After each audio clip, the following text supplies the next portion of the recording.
മതി മതി.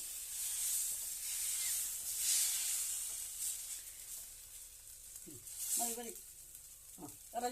ഇറക്കി ഇനി അപ്പം ഉണ്ടാക്കിയത് മതി.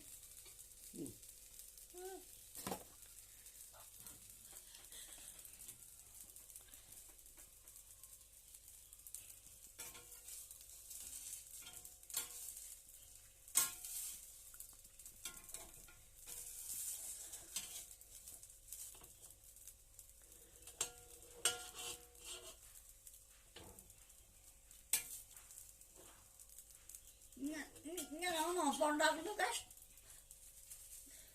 ഇങ്ങനാണോ അപ്പം? ശരിയായിട്ടില്ല. എന്താ കാര്യം?